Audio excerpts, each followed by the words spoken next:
When you're thinking about stepping up your home coffee game, the biggest fear is ending up with a grinder that looks impressive on paper but ends up being a constant source of frustration, missing doses, inconsistent shots, or a machine that takes up half the countertop for no real benefit.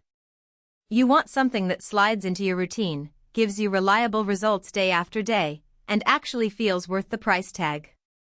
That hesitation is totally normal, especially when the market is flooded with grinders that promise precision but leave you guessing about how much coffee you're really pulling out of each grind. Link is in the description if you want to check the product details on Amazon. I spent a few weeks testing the Flysigo Store Grind by Weight Espresso grinder, looking at how it performs in a real kitchen, and I'll walk you through what I found, the moments where it shines, and the spots where it might still leave you wanting more. First off, the thing that sets this grinder apart is the weight-based dosing system.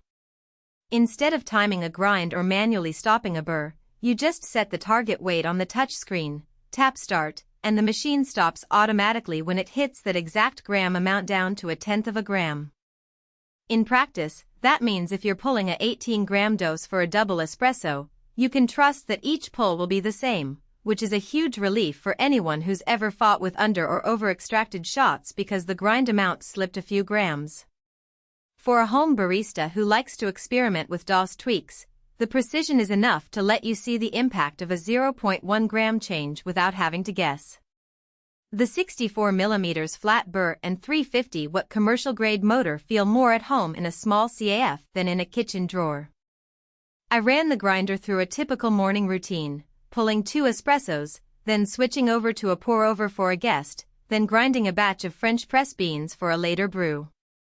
The motor stayed cool, the burrs didn't lose speed, and the grind size stayed consistent across all those changes.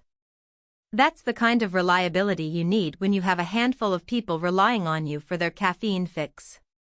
The touchscreen is intuitive, but it's not just a fancy display.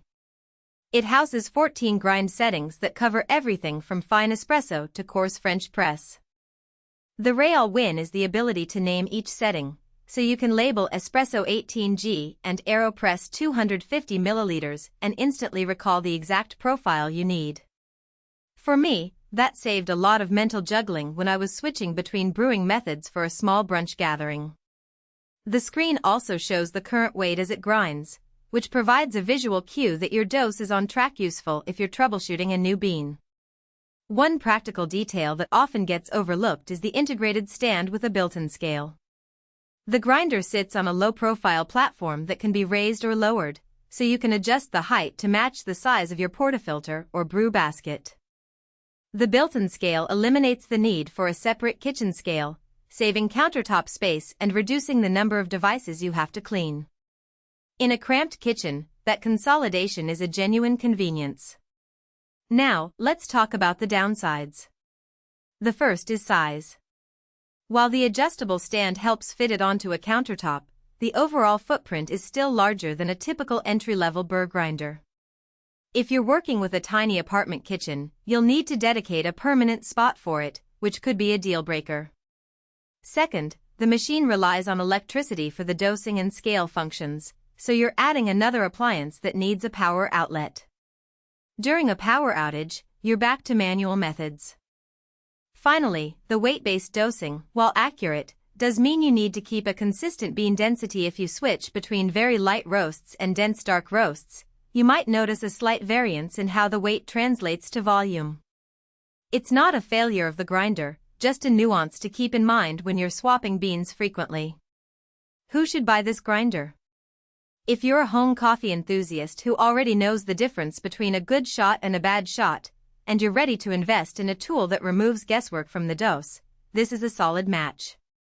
It's especially useful for people who like to experiment with multiple brewing methods on the same day, because the 14 settings and quick switch between weight-based and manual dosing let you adapt without pulling out separate tools. Small office setups where a handful of coworkers share a coffee station also benefit from the built-in scale and consistent dosing, reducing the need for a barista to constantly recalibrate. Who should skip it? If you're just starting out with espresso and are still learning how grind size and dose affect flavor, you might find the precision a bit overwhelming. A more straightforward, less expensive grinder can teach you the basics without the extra tech. Likewise, if you live in a dorm room or a